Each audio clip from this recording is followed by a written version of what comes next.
terdata di Indonesia tuh banyak adalah kasus jantung, stroke, kanker, dan kemudian dialisis.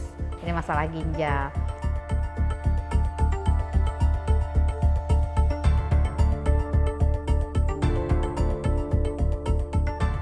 Kementerian Kesehatan sudah menetapkan program nefrologi ini, ginjal, sebagai salah satu prioritas yang sedang dikembangkan, termasuk adalah akses untuk dialisis.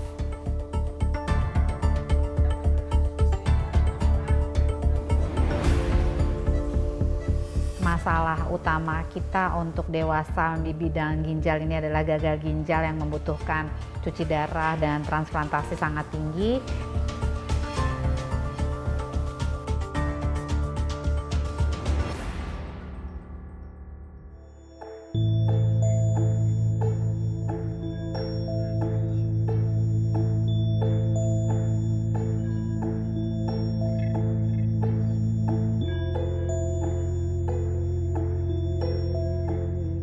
Hipertensi dan gula itu adalah penyebab tertinggi cuci darah, kasus yang penyakit ginjal tahap akhir pada usia dewasa. Secara umum ya, dua penyakit itu menyebabkan gagal ginjal bila tidak terkontrol. Jadi artinya gula yang dibiarkan tinggi, tekanan darah yang dibiarkan tinggi tanpa diobati itu akan mempercepat terjadinya gagal ginjal dibandingkan dengan dua kondisi tersebut teratasi dengan obat.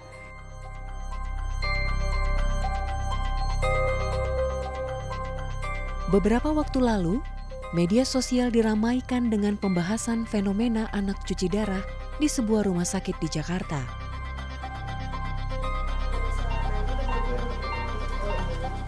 Fenomena ini tak terkait dengan peristiwa gagal ginjal akut akibat cemaran etilen glikol dan dietilen glikol pada obat sirup yang sempat menjadi perhatian publik tahun 2022 hingga 2023 lalu.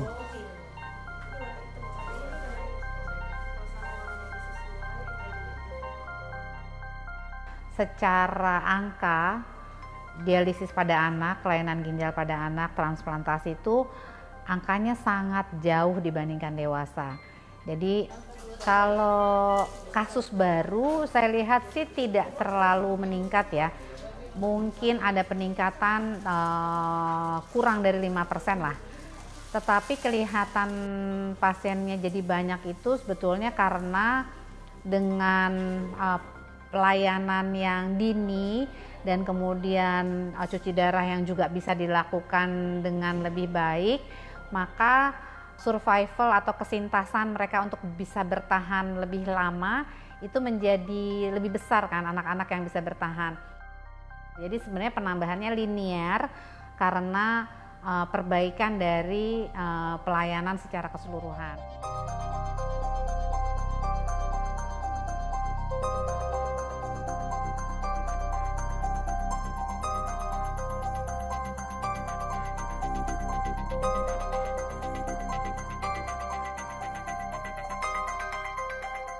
Ketika daya tampung untuk mesin itu sudah penuh, kita maka akan mendorong pasien-pasien untuk ke CAPD.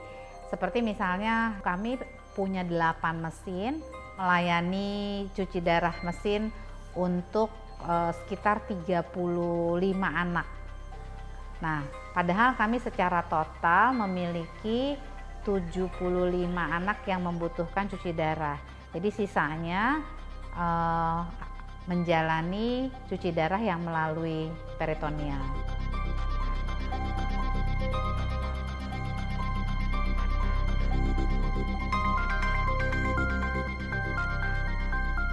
Gagal ginjal itu bukan penyakit murah ya. Jadi biayanya besar sekali, bukan hanya untuk cuci darahnya tapi juga untuk obat-obatannya. Dan di satu sisi kita juga kehilangan lapangan pekerjaan kan.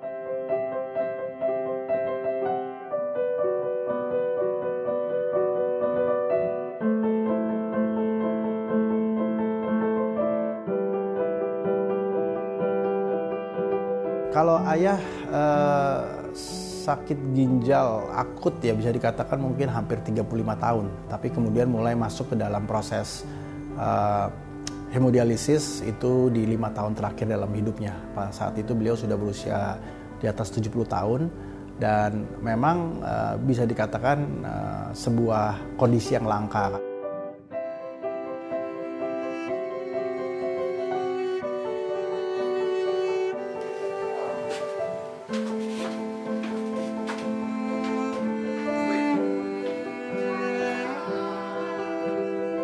Hampir 35 tahun lamanya, ayah itu masih bertahan di 7, 8, 9, 10 kadang-kadang, bahkan pernah sampai 12 tanpa harus cuci darah. Jadi beliau baru mulai cuci darah itu pada saat kreatininnya 24. Dan saat kreatinin 24 itulah maka tidak ada pilihan lagi, akhirnya beliau harus cuci darah.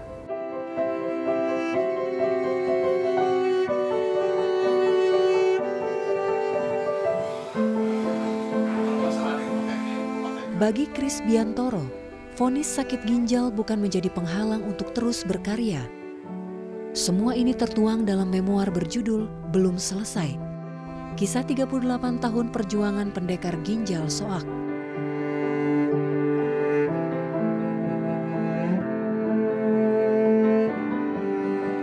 Dalam profesi saya, menjaga penampilan adalah keharusan. Semasa hidup, karirnya di dunia entertain terbilang moncer.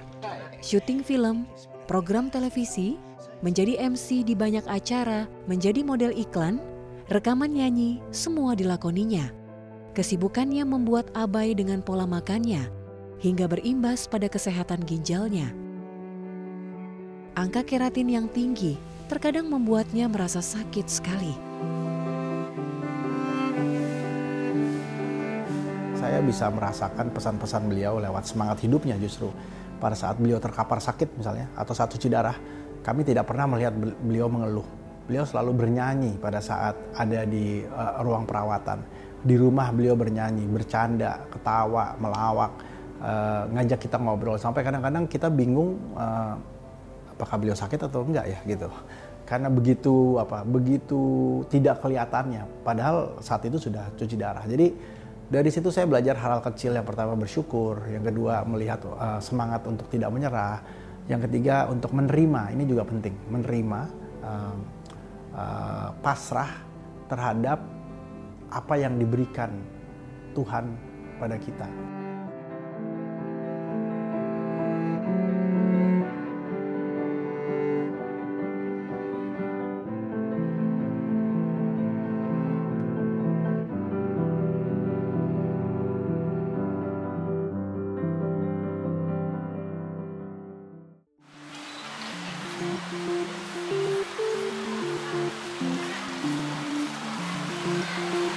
Antrian C35.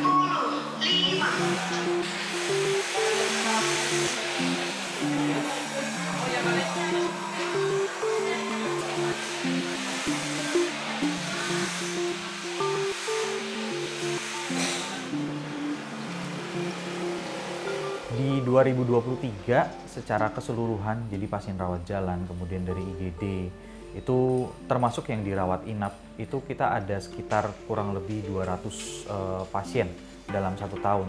Sedangkan di 2024 ini sendiri, dari mulai bulan Januari sampai dengan bulan Juli, itu kita ada kasus sekitar 120. Dan 15 diantaranya harus segera mendapatkan terapi cuci darah. Jadi pasien-pasien yang datang ke IGD dengan kondisi emergensi dan membutuhkan untuk cuci darah segera, itu ada sekitar 15. Dan yang paling tinggi mungkin di 3 bulan terakhir nih, setiap bulannya dari mulai bulan Mei, Juni, dan Juli, itu ada per bulan sekitar 3 pasien yang datang dengan kondisi emergensi dan membutuhkan cuci darah. Kalau dibandingkan dengan jumlah pasien total mungkin di angka sekitar 1 sampai dengan 2%.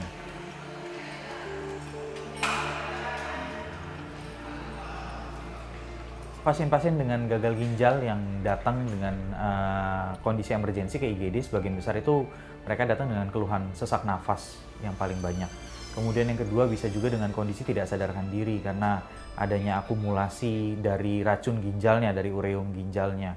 Kemudian bisa juga dengan kondisi kalium yang tinggi sehingga mengganggu fungsi jantung. Jadi 3 kondisi ini yang menyebabkan pasien tersebut harus segera mendapatkan cuci darah, penanganan dengan cuci darah.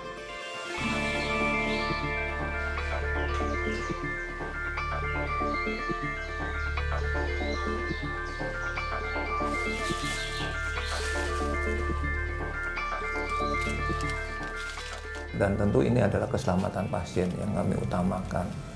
Kami sebagai bagian daripada rumah sakit yang ada di Jakarta Barat, kami tergabung di dalam satu komunitas rumah sakit yang melakukan satu upaya pelayanan, di mana di dalam pelayanan yang di saat ini kami tidak memiliki, tentu kami akan merujuk. Dan itu melalui sistem rujukan online tentunya, melalui SPGDT.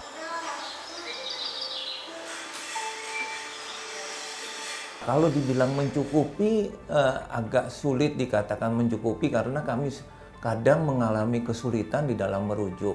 Tentu asumsinya adalah bahwa rumah sakit yang kami tuju itu juga dalam kapasitas yang full.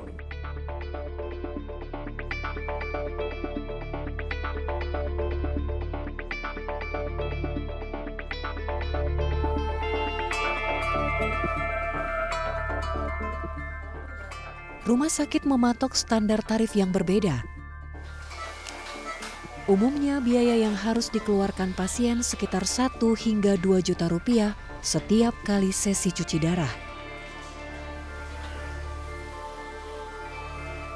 Dari anggaran cukup besar, dan ya mungkin kita boleh bersyukur pada pemerintah yang saat ini sudah meng-cover ini dengan BPJS Kesehatan ya.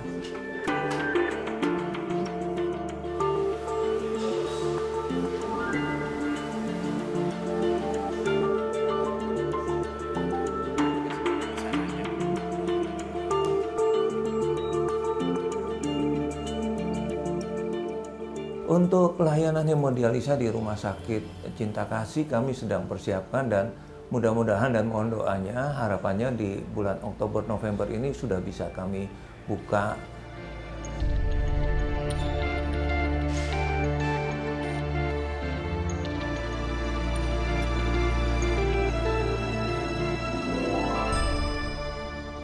Dan kapasitas yang diperkenankan untuk kita membuka suatu unit layanan hemodialisa itu minimal adalah 4 mesin sebagai awal. Untuk selanjutnya bila mana ada kebutuhan yang meningkat itu bisa ditambahkan. Kami set up sekitar 12 mesin sebenarnya.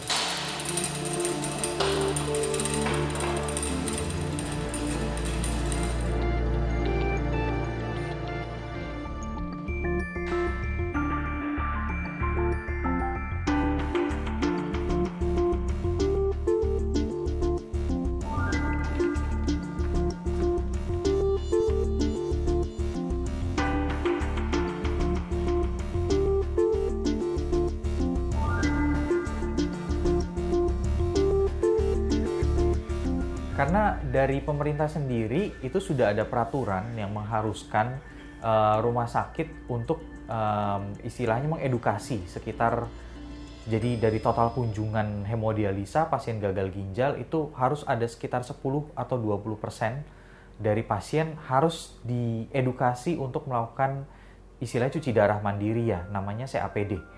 Nah, pemasangan CAPD ini ya sebenarnya tindakan yang tidak sulit, jadi bisa dilakukan mandiri. Hanya saja yang menjadi sulit itu karena harus menjaga sterilitasnya.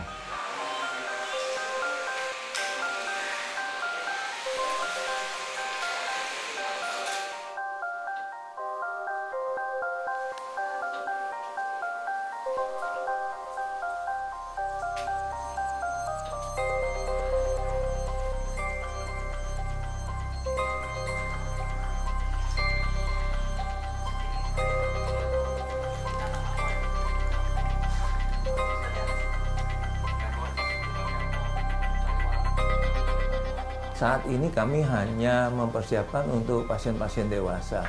Untuk pasien-pasien anak tentunya secara umum kami juga agak sulit ya, dalam artian mempersiapkan SDM-nya itu satu, dan tentu kesiapan dari peralatannya.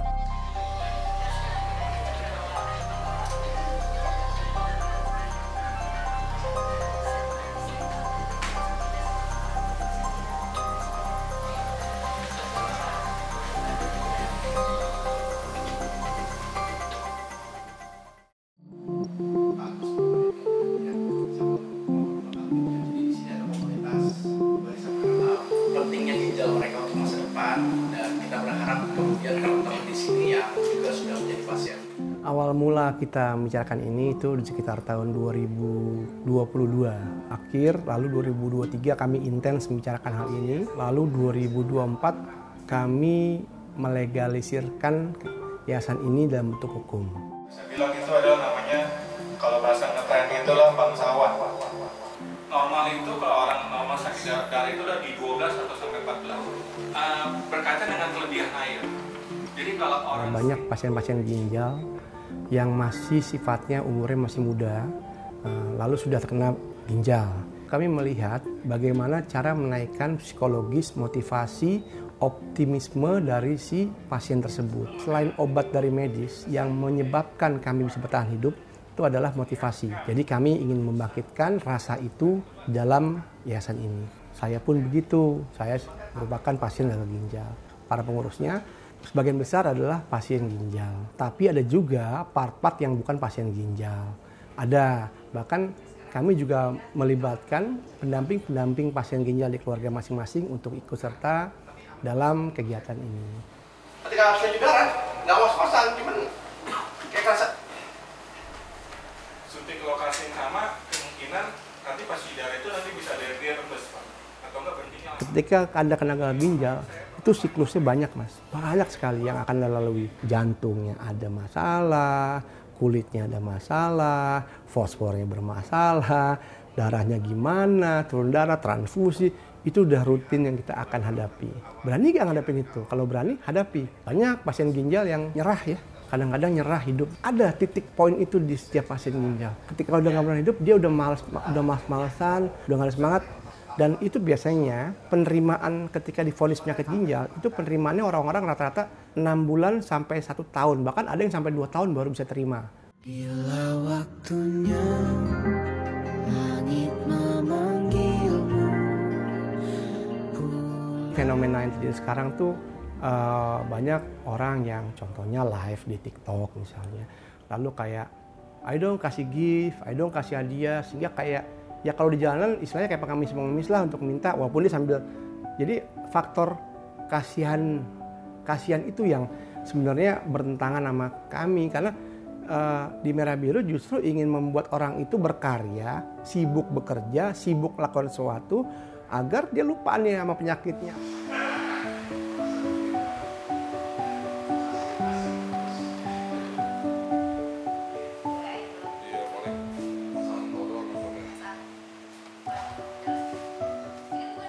Kami, para pasien ginjal, akan merasa sangat senang sekali kalau kami punya arti dan kami bisa berguna bagi orang lain. Itu poinnya.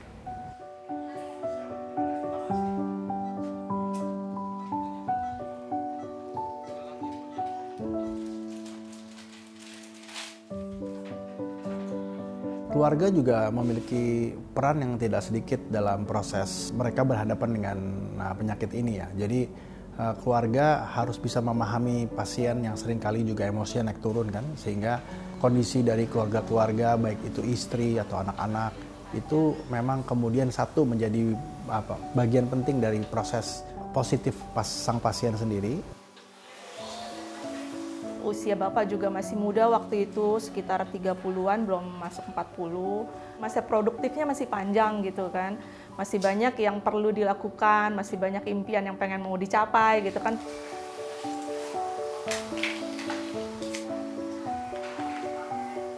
Sejak divonis saya tentu selalu dampingi ya, pasang CDL dan Siminol, terus mendampingi. 2 tahun pertama saya masih jadi karyawan di suatu perusahaan, jadi mau ngomong kadang saya cuti untuk dampingi, apalagi kalau misalnya pas Bapak lagi drop terus harus di opnam, saya putuskan untuk saya resign, jadi full mendampingi si suami.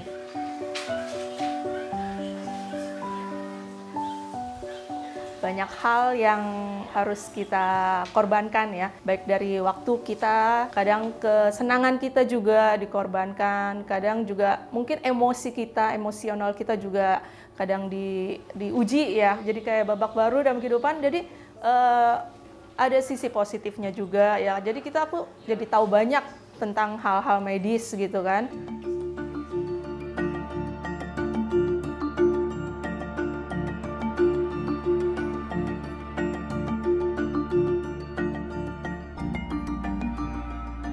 gaya hidup yang sifatnya asupan makan, menyebabkan penyakit ginjalnya di kemudian hari ketika dia dewasa. Jadi kalau anak-anak tuh punya kebiasaan makan yang jelek, dengan gula yang tinggi, kemudian anaknya menjadi obesitas, bisa juga terjadi ada hipertensi, itu akan beresiko untuk terjadi penyakit ginjal kronik di kemudian hari, bisa sebelum tua ya.